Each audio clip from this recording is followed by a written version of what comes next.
Welcome to Securing America with me, Frank Gaffney, the program that's a kind of owner's manual for protecting the country we love against all enemies, foreign and domestic, to the glory of God and his kingdom.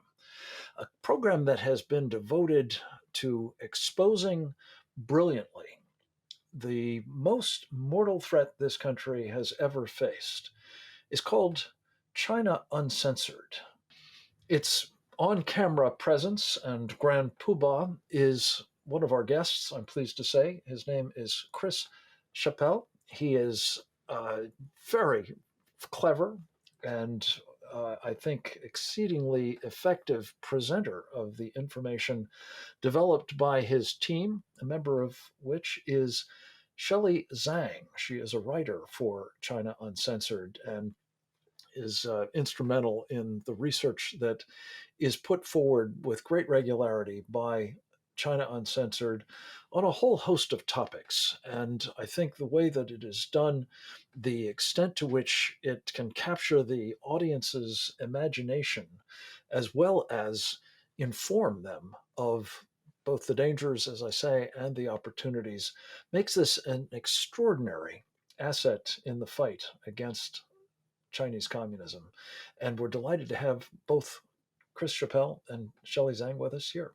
Welcome to Securing America, folks. I wanted to start, though, with a sort of overarching problem, which you've called Han nationalism. I think it might actually be called Han supremacism or even racism, which is a pretty important thought because, of course, the Chinese are endlessly accusing everybody else of being racists. Talk about how this informs what the Chinese Communist Party is up to. Well, I think you definitely see the Chinese Communist Party's attitude toward ethnic minorities in China, genocide against Tibetans, Mongolians, everything that's happening in Xinjiang right now. Mm-hmm. But I think an interesting aspect of this is, now this is a point you've made, Shelley, that the Chinese Communist Party views Chinese people all over the world as pandas. I think that'd be an interesting point to make. Basically, we joke about this on the show as if, because a lot of Chinese Americans or Chinese diaspora around the world, no matter where you are in the world, the Chinese Communist Party considers you Chinese above all. So if you were born in America, but you're ethnically Chinese, they think that you belong to them. Just like, when they loan out pandas to zoos around the world, any pandas that are born in Germany or America, they belong to China. So that's really how they look at Chinese people as well. And this evidently gives the Chinese Communist Party a pretty high confidence that they can exert pressure on Chinese nationals overseas to engage in, subversion and espionage and even attacks on other Chinese expatriates. Talk a little bit about that, if you would. Well, China is very active in harassing Chinese dissidents, no matter where they are in the world. Even U.S. citizens, they call it like things like Operation Fox Hunt or Operation Skynet, very dystopian science fiction sounding names.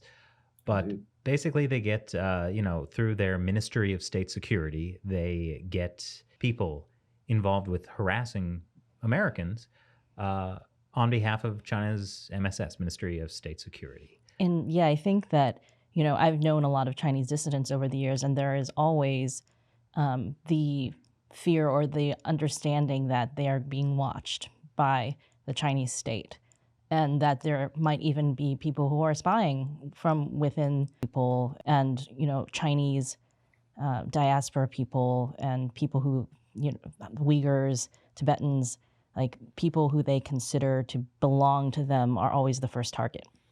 I can give you a specific example in this recent Justice Department story. One of these guys was targeting a man named Yan Xiong. He was a Tiananmen massacre survivor, moved to the U.S., joined the U.S. military, and was going to run for Congress.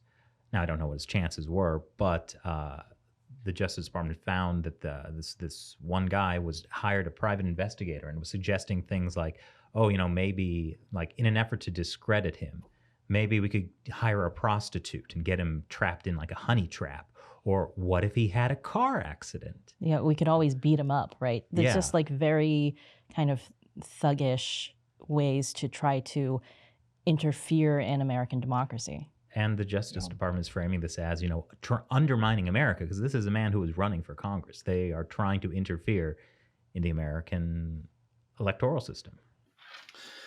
In my view, that's not the first time they've been intervening in our electoral politics. I think the 2020 election was another example.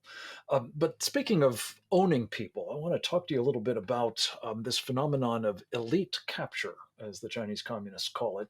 Our colleague Peter Schweitzer has written a terrific book about it. Called Red Handed. You've been doing important work on it as well.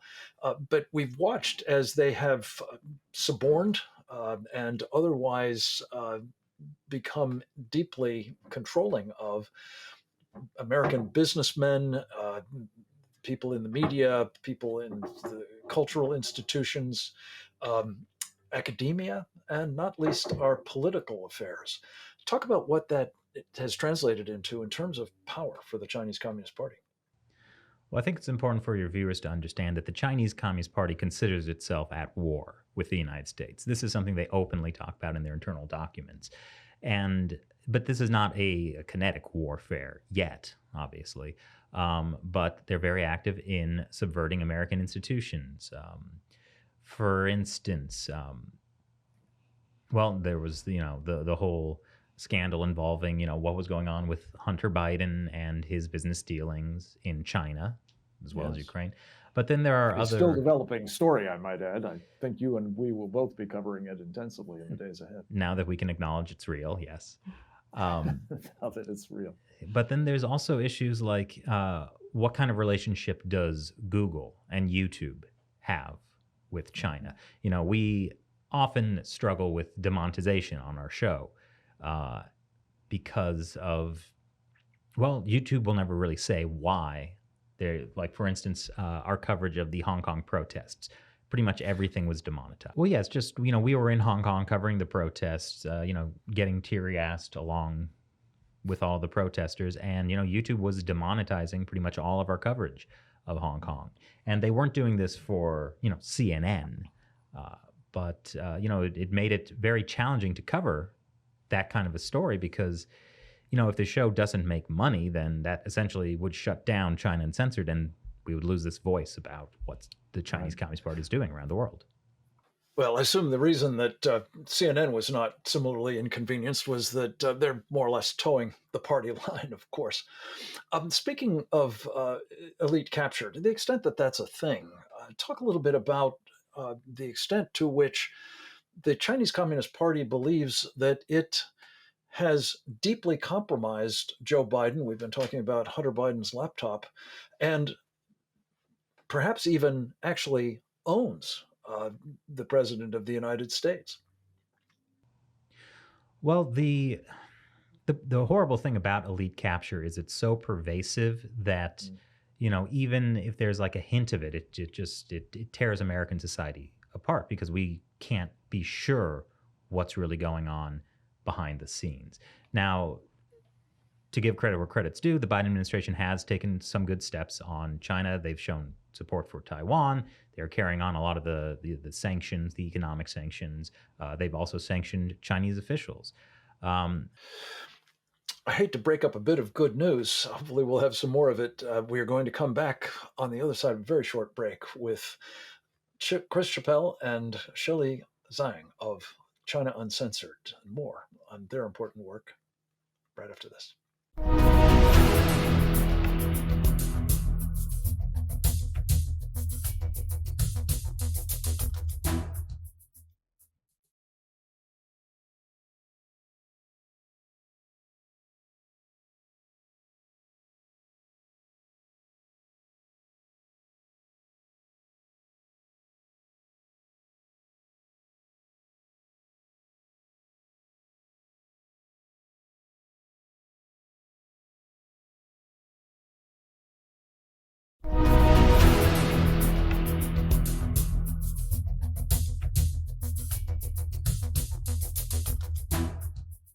We're back. I'm pleased to say we're continuing this really important conversation with two of the most creative forces on our side in the war of ideas against the Chinese Communist Party. The great Chris Chappell and his staff writer Shelley Zhang of China Uncensored. And we're talking about the challenges of countering the Chinese Communist Party at the intellectual level. And I want to ask you, Shelley, to talk a little bit about whether the Biden administration actually understands the nature of and the extent to which we are at war with the Chinese Communist Party. Well, I think one of the things that's happening with the Biden administration is that it's not quite clear whether they understand at a fundamental level the threat of the Chinese Communist Party. Mhm. And I think that's one of the things that set the Trump administration apart a little bit. Like you saw, the State Department under Mike Pompeo was very clear about naming the Chinese Communist Party specifically as a threat, talking about how this is not about China or Chinese people. It's not as clear to me whether they understand what the Chinese Communist Party is actually doing. And like Chris mentioned earlier, how they consider themselves at war with us. You may be right that there's a misunderstanding going on here, but it seems to me it may be explained by something else. I have the feeling it has to do with the compromise of, well, not just the president, but many of his senior subordinates, affecting both their understanding, perhaps, but certainly their policies. And I want to talk to you about specifically one of the perilous pieces of this, and that is that we may, it seems, on the basis, among other things, of your terrific reporting about what the Chinese are up to in the South China Sea, the Solomon Islands now, and perhaps against Taiwan, moving from the kind of unrestricted warfare in the economic space, political space, the information operation space, into the kinetic, that is to say, old fashioned warfare of the military kind. Talk, if you would, a little bit about how close you think we may be to witnessing the Chinese communists actually moving militarily against us. This really is an existential threat to the United States. China has been rapidly modernizing its military. And as you can see in the South China Sea, China claims basically the entire South China Sea, where $5 trillion of shipping goes through. There's, untapped oil and natural gas reserves. And, China has been building artificial islands in this body of water, claiming it as territory. The United States told the Chinese Communist Party under the Obama administration to stop building these islands. They did not. They promised to stop militarizing those islands. They promised to. Mhm. Right, Shell. And now recently, U.S. Admiral has said that at least 3 of those islands are now fully militarized, and then any plane flying over the region could be within Chinese missile range.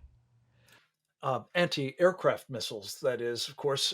And to what extent are the other kinds of weapons that they're putting on these bastions, Chris, actually designed to project power broadly over the region as well? Absolutely. China's goal is to control, at first, the Asia Pacific. With the South China Sea, and if it successfully invades Taiwan, it will have a pretty ironclad grip on the region. And then that gives China the ability to essentially project power into the rest of the Pacific, as well as, I think, be able to sanction the United States. Like, imagine America not being able to get medicine. Most of our medicine is made in China.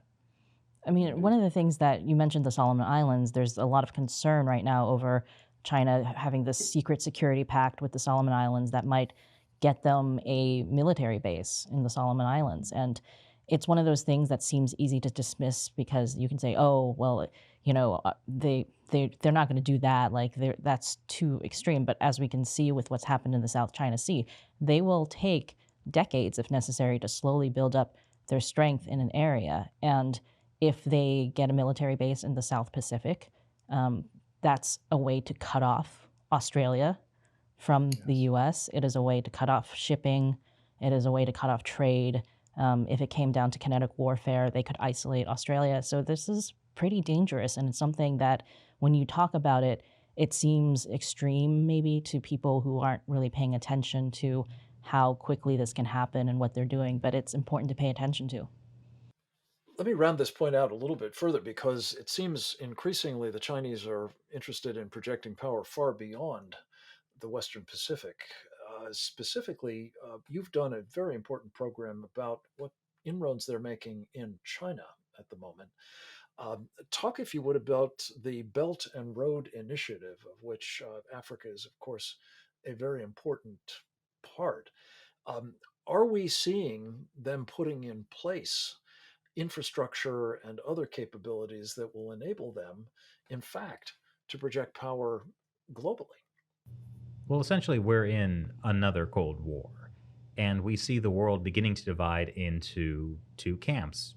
One's tied to liberal democracies, and others tied to authoritarian powers. China is leading it, Russia is a part of it as well.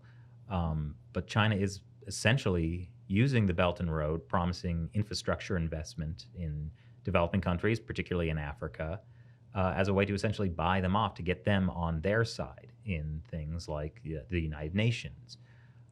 They're able to exploit a lot of countries that have not much development, but they have a lot of natural resources, minerals, timber, agriculture that China might need. So they go into the Congo and they go into the Congo and use child labor to mine for cobalt, right? To make the solar panels that we all use. They will go. Part of our Green New Deal, right? Yeah.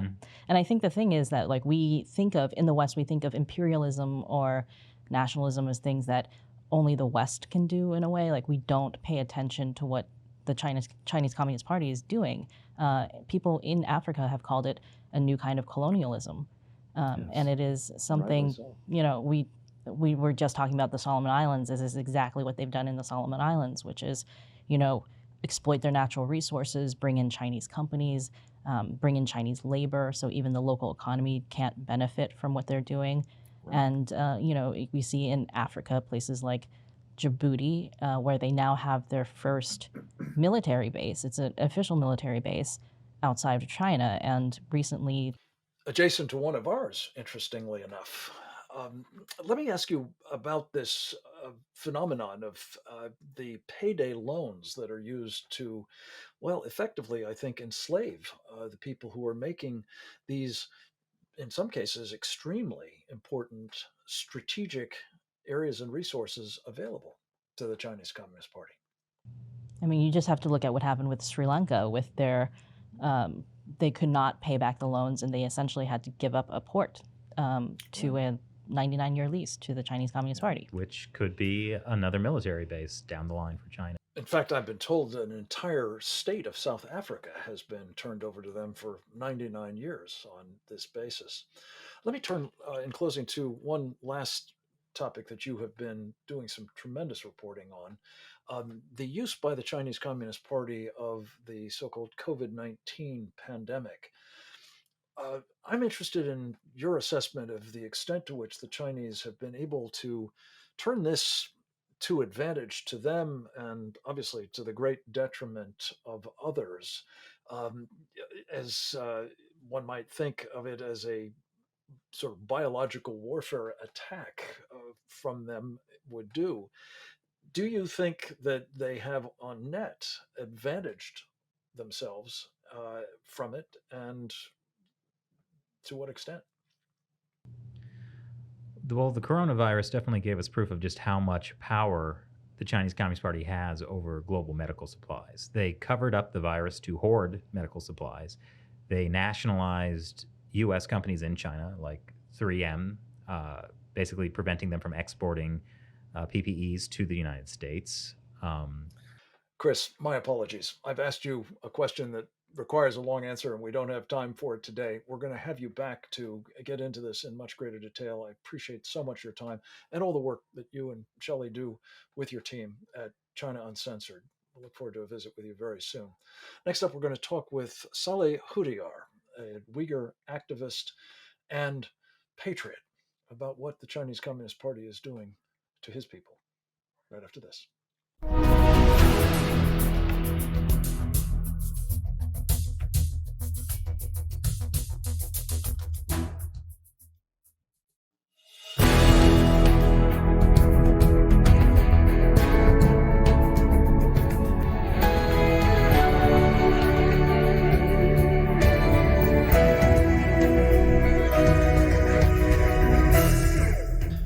Welcome back, and a special welcome to our next guest. He is Salih Hudayar. He has been elected the Prime Minister of the government of East Turkestan in exile.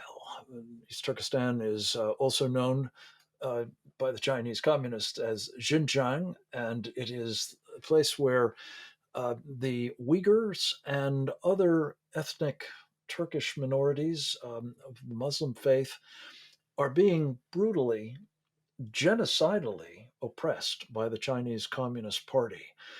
Salih is a leading voice in opposition to the Chinese Communist Party and what it is doing to his people. He has also been a man who has been very concerned about the silence that seems to be the norm now in many parts of the so-called Muslim world about the plight of their co-religionists in East Turkestan. I wanted to talk with him in particular about an event that took place just recently in Pakistan, a summit meeting of something called the Organization of Islamic Cooperation. What went on there and didn't go on there is something we're keenly interested in. Salih, welcome to Securing America.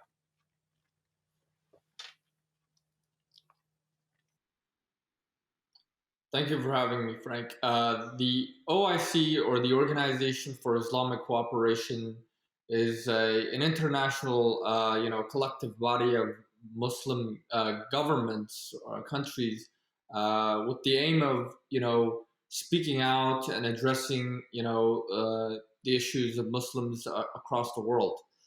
This was founded, I believe, in the 1960s at the behest of Saudi Arabia's King Faisal, late King Faisal.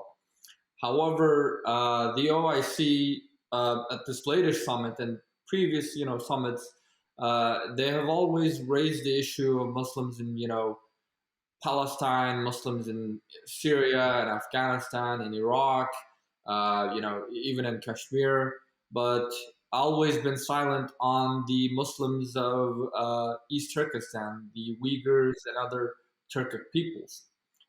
This year's summit was different, unlike the others, given the fact it was the first time that the Chinese government was invited as a special guest of honor to attend this summit. At the same time, while China is waging a genocide against Uyghurs and other Turkic peoples, and has declared, war on Islam, calling Islam an ideological virus. Here, many of the countries were, all of these 57 countries were silent except for one, Turkey. But even what they said was very, it was the minimum. And I think it was done to mostly appease their constituents back in Turkey who are supportive of East Turkestan due to cultural and ethnic ties. Salih, we were talking in the earlier segment about this Belt and Road Initiative and the inroads that it has made among nations of Central Asia, of Africa, of Latin America, and elsewhere. And I wonder, to what extent do you think it has successfully enabled the Chinese through, their infrastructure investments and frankly, their corruption, to secure kind of a pass from these Muslim nations in many of those regions to the point where they're literally getting away with murder? I think it's primarily because of the economic and political relations. China has dumped hundreds of billions of dollars into, Muslim countries, and because most of the Muslim countries, they're also authoritarian regimes, unlike Europe and the West, which if they want to invest in some countries, they will ask you, "Hey, is your human rights record on? Is it good? We don't want you to start persecuting these types of peoples." And China doesn't says that. In fact, China says, here's some more money, here's some more weapons. Go, persecute those people. Go persecute that group. This is the type of relationship that China and these Muslim countries have, and that's why they're willing to, sell essentially their own faith, despite the fact, their faith, their religion, and work with the Chinese, in many ways complicit in the genocide, given the fact that many of these countries are deporting Uyghurs who have fled, seeking refuge, in their countries. Where they're deporting them to, of course, is the area you're talking about, East Turkestan, Xinjiang. And the question is not only what happens to them then, but also what else is going on there, including involving some very large, um, prominent, in many cases, multinationals or American companies, even, who are involved in uh, not simply taking advantage of low cost Chinese labor, but are actually exploiting slave labor at the hands of Uyghurs and, as you say, other ethnic minorities. Talk, if you would, about what this means, obviously, to the people being enslaved, but also to propping up the Chinese Communist Party. Well, the Chinese government since 2014 has locked up millions of people, according to the U.S. Department of Defense, about 3 million or more, into concentration camps and forced labor camps, where they are forced to, work as slave labor, making these products. A lot of, American businesses, some which have direct operations in East Turkestan, while others that use, intermediaries to buy, those certain goods, whether it's Nike shoes or even components of Apple's iPhone or their computers. And more importantly, one of the things that we're worried about is as the United States pushes forth with this building back America better and going green, they're still relying on Chinese solar panels, and about 50% of the world's polysilicon supply comes from East Turkestan alone. And this was before 2014, it was roughly 9%, and it erupted over 50% after the mass internment and forced labor of Uyghurs. So, in buying solar panels and solar products from China, we are contributing not only to the slave labor of Uyghurs, but also we are empowering the Chinese, Communist Party and its PLA to continue the genocide while at the same time grow at a rapid rate to threaten not just East Turkestan but essentially the entire world, including the United States. That brings me to a question that is operating, I think, for a lot of us, especially against the backdrop of China's evident support for Russia in this Ukraine invasion. And that is, we're watching companies in this country and financial houses continuing to do business with or otherwise invest in China. Should we be applying similar kinds of sanctions to the Chinese as we are now applying to the Russians, in your view, in light of what they're doing in support of the Russian invasion, to say nothing of what they're doing to your people in East Turkestan and others among the captive nations enslaved by the Chinese Communist Party? Absolutely. I mean, this should have been done at the very, before when the United States formally recognized China's atrocities against Uyghurs and other Turkic peoples as genocide. They had a treaty obligation under the UN Genocide Convention to prevent and punish those committing genocide.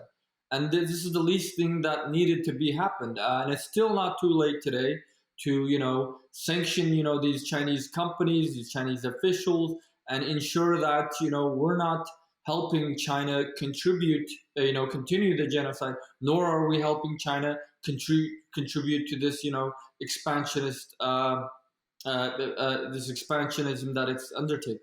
The question occurs, if we fail to do this, what are the consequences? As we saw with the genocide games, where it was business as usual, basically, for the Chinese Communist Party, to be sure, before the Ukraine invasion. But still, if we wind up following both the Trump and Biden administration declaring their behavior as genocidal, nonetheless persisting in our practice of engaging and supporting these people, is it going to embolden the Chinese further? Absolutely. I mean, the fact that the international community and the West has failed to push back or stand up against China is only empowering China and emboldening them to expand. China is, pushing further into the Indo-Pacific. They just recently signed a deal with the Solomon Islands, which is going to, have a huge threat to, direct national security of Australia and other Indo-Pacific allies. The fact that the U.S. is not doing enough to support Taiwan. This is the fact that China is not invading Taiwan right now doesn't mean they won't invade later. They have an upcoming uh, Communist Party meeting, and after that is probably when many analysts fear that China will launch its invasion of Taiwan. Sully, we have to leave it at that. Thank you very much for this important insight into what we are doing to encourage the Chinese communists to believe that they can act with impunity, perhaps at a time of their own choosing against Taiwan or perhaps other places, certainly against their own people. Come back to us again soon. Next up, we'll speak with the great Sam Faddis, former undercover operative at the Central Intelligence Agency. Straight ahead.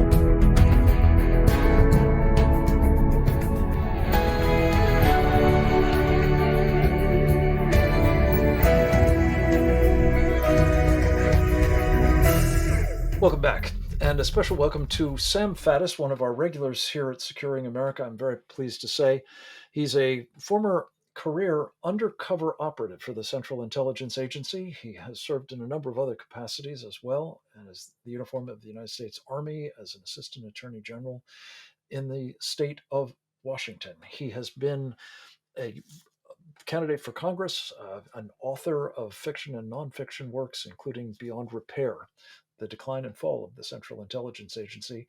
We're delighted always to have a chance to catch up with him, especially about his reporting at andmagazine.com. Sam, welcome back to Securing America. Thanks for having me as always, Frank. Appreciate it.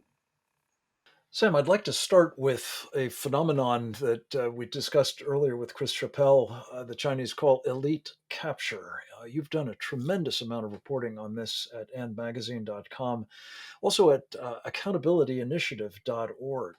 We've described not only uh, the compromise of the president in the United States, but quite a number of his senior subordinates and other elected officials at the hands of the Chinese Communist Party. One of the additional developments in this space has been some extraordinarily important forensic examination that our friend Jack Maxey has been doing of Hunter Biden's laptop, in which he's been able to extract uh, information that has not come to light to date and make it accessible to others, enabling us to have a far deeper appreciation of the extent to which the president and his family were indeed compromised by the Chinese communists, and to what end. Talk a little bit about the problem at the macro level and the specifics here with Joe Biden. Right. Well, I mean, elite capture basically is a term used by the Chinese. We would say agents of influence. It essentially amounts to recruiting, buying, co-opting people who are in the elite in a target country, folks who have power, who have influence, so that those people will then pursue the aims of Beijing, making them into their helpers. Um, Sam, of course, you did for a living this kind of tradecraft, not for the Chinese Communist Party, fortunately, but for the United States of America. You have an appreciation for how it's done, uh, how it can be done effectively, and the difference that it makes. How would you assess the abilities of the Chinese in this regard? The Chinese are exceptionally good at it. I mean, probably first and foremost because they devote such resources in terms of personnel and so much money to this. So they're doing this on a scale that I don't think anybody else in history has ever done. And we are, of course, at the top of the list of target countries. And they are, in intelligence terms, we would say recruiting people at all levels all across this country. And if you look at everything we know about the Bidens, about Joe, about Hunter's laptop, the whole ball of wax, in my opinion, what you're looking at is an absolutely classic case of them having co-opted, bought, recruited, whatever term you want, Joe Biden. That's what people need to understand about the laptop story, right? This is not about Hunter. It's not about hookers. It's not about drugs. I mean, all of that is in here. But the central issue is that what is being purchased here is Joe. That's what Hunter's selling. That's what all this money and cash is for. It's buying the man. Sam, I'm not sure that most of us understand how the outlay of cash, the compromises of the president's son, and the other evidence that's coming to light could translate into, in the hands of masters of influence operations and elite capture more generally, real advantages to a foreign power, strategic perhaps advantages at that, and very much to the detriment of our country. Give us a sense of that, if you would. Well, I think most people, when they start talking about intelligence, because what they know about it, when they talk about espionage, what they know about it, they probably got from watching some movie on television that wasn't particularly realistic. And so they immediately talk in terms of blackmail. Okay, it is not that blackmail doesn't happen, but honestly, that is not the number one thing in any intelligence officer's toolkit. What it's about is pushing the buttons inside your target's head that will make him do what you want. And in this case, what you have is a family enterprise on the part of the Bidens, in my opinion, that is clear. It's done in broad daylight. We have almost infinite examples where people are buying Joe Biden and he is doing what is asked of him in exchange for that cash. So this is about the most straightforward recruitment you could think of. And we do honestly we have almost endless examples of where this has happened in broad daylight. I mean, let's just talk about the famous Burisma example in Ukraine, right? This is not necessarily the communist Chinese, but here we have, Hunter gets hired by a firm that he has no qualifications whatsoever for the job.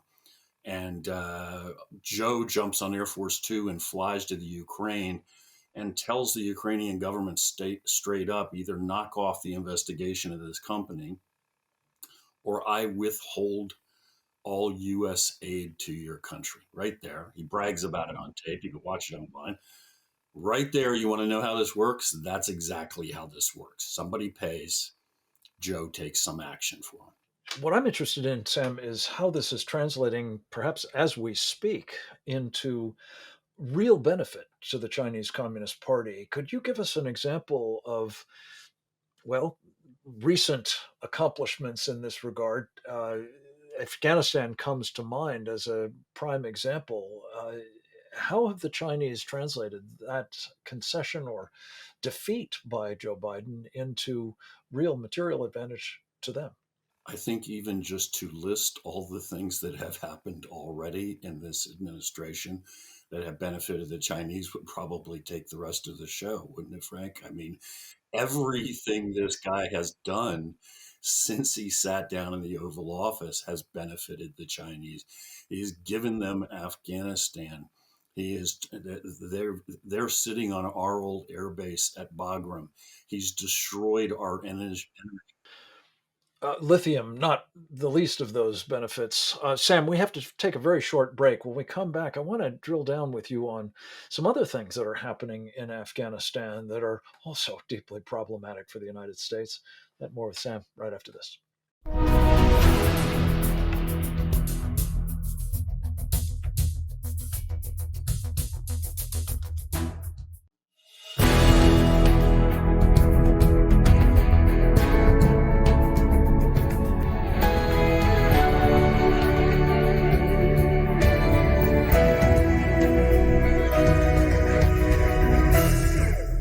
back. We're continuing our conversation with the great Sam Faddis about, among other things, what Joe Biden has done for the money he's received from the Chinese Communist Party. Sam is, of course, an undercover Central Intelligence Agency operative in a former career. He has taken on the job of documenting so many of these important stories at andmagazine.com. And you were enumerating some of the value the Chinese are getting for their suborning of the President of the United States. I want to continue with you, Sam, about Afghanistan, a place where they are clearly not only taking advantage of access to our splendid Bagram Air Force Base, but also gaining access to these lithium deposits. What's the value of that to them? Yeah, well, this is another example of on the list of things that he's done for the Chinese, right? We are now very aggressively shoving the country toward this reliance upon electric vehicles and the batteries that go with them and so forth. So that means a reliance on rare earth minerals. It means a reliance on lithium because lithium ion batteries are at the heart of this. The Chinese already effectively have a complete stranglehold on these minerals. So we're going to give up dependence on Middle East oil, I guess, and now have an entire economy built on substances that the Chinese Communist Party can shut off literally anytime they want. And we just gave them a vast boost in Afghanistan because they're on the ground there right now negotiating with the Taliban and surveying these mineral deposits. We report on that all the time. We have handed them, literally, we're handing them a knife to hold to our jugular going forward. And we're going to trust Xi Jinping that he won't ever use it. And Sam, we're already seeing the use of some of those supply chains to our detriment. I want to come back to something you touched on there a moment ago, the Taliban. You have described at End Magazine the reinstitution, if you will, of the Dark Ages by that jihadist, Sharia supremacist terrorist group. They are doing it evidently not only for the internal impoverishment of their people and oppression, particularly of their women, but they're doing it with other jihadists, it seems, using our money, using our weapons to build out a new and far more capable jihadist offensive capability. How much more dangerous do you think this is going to get? Frank, we've gotten used to over the years, I guess, talking in terms of administrations and how they spin the news or they spin any sort of set of facts. What we have in the Biden administration is, we've transcended that. We don't have spin anymore. We just lie outright, bald-faced, completely about everything. So in Afghanistan, we're told we have the Taliban 2.0. They're business-like. They can cooperate with us. They're not so bad. None of that is even remotely true, right? Internally in Afghanistan, the Taliban, shut down schools for girls over past sixth grade. You can't play music. Women can't leave the house, go more than a certain distance without male chaperones. They can't fly on planes anymore without male chaperones. I mean, this is all straight out of the 1990s. It's the same game plan. And meanwhile, they are building, as you indicated. Yeah, and well, yes, it's there were. That's exactly right. They instituted the sixth century back in the 90s, and then we're back to the future, right? So along with that, they are building a giant army with lots of money that they have. Let's keep in mind the Taliban are the biggest heroin dealers on earth. That's not exaggeration. That's literally true. So they're up to their eyeballs in money from drug sales. They've got all this equipment we left. Now they get the Chinese helping train operatives. They are building a very efficient, large, dangerous, capable force. It isn't to defend Afghanistan from external threats. That's not what this is about. It's to spread jihad. And Sam, what's particularly worrying in all of this, of course, is that the Taliban is getting help. Al Qaeda, the guys who got us into this fix originally in Afghanistan with their attacks against us, mounted from there with the help of the government and the Taliban, to be sure. They're back, along with ISIS and evidently other jihadist elements, all of whom seem to want a piece of that money, a piece of that weaponry, a piece of the training that they can now get in a safe haven called Afghanistan. Um, how serious a problem is all of that? 100%. Every terrorist group on the planet of certainly every Sunni extremist terrorist group on the planet is represented in Afghanistan. The Taliban is taking no action against them. They are facilitating this. We got huge numbers of Taliban Mujahideen coming out of Pakistan to training camps in Afghanistan to train so they can then go back and light Pakistan on fire. But I would say we're back to pre 9/11. If that's not true, that downplays it too much. This is worse than the situation before 9/11.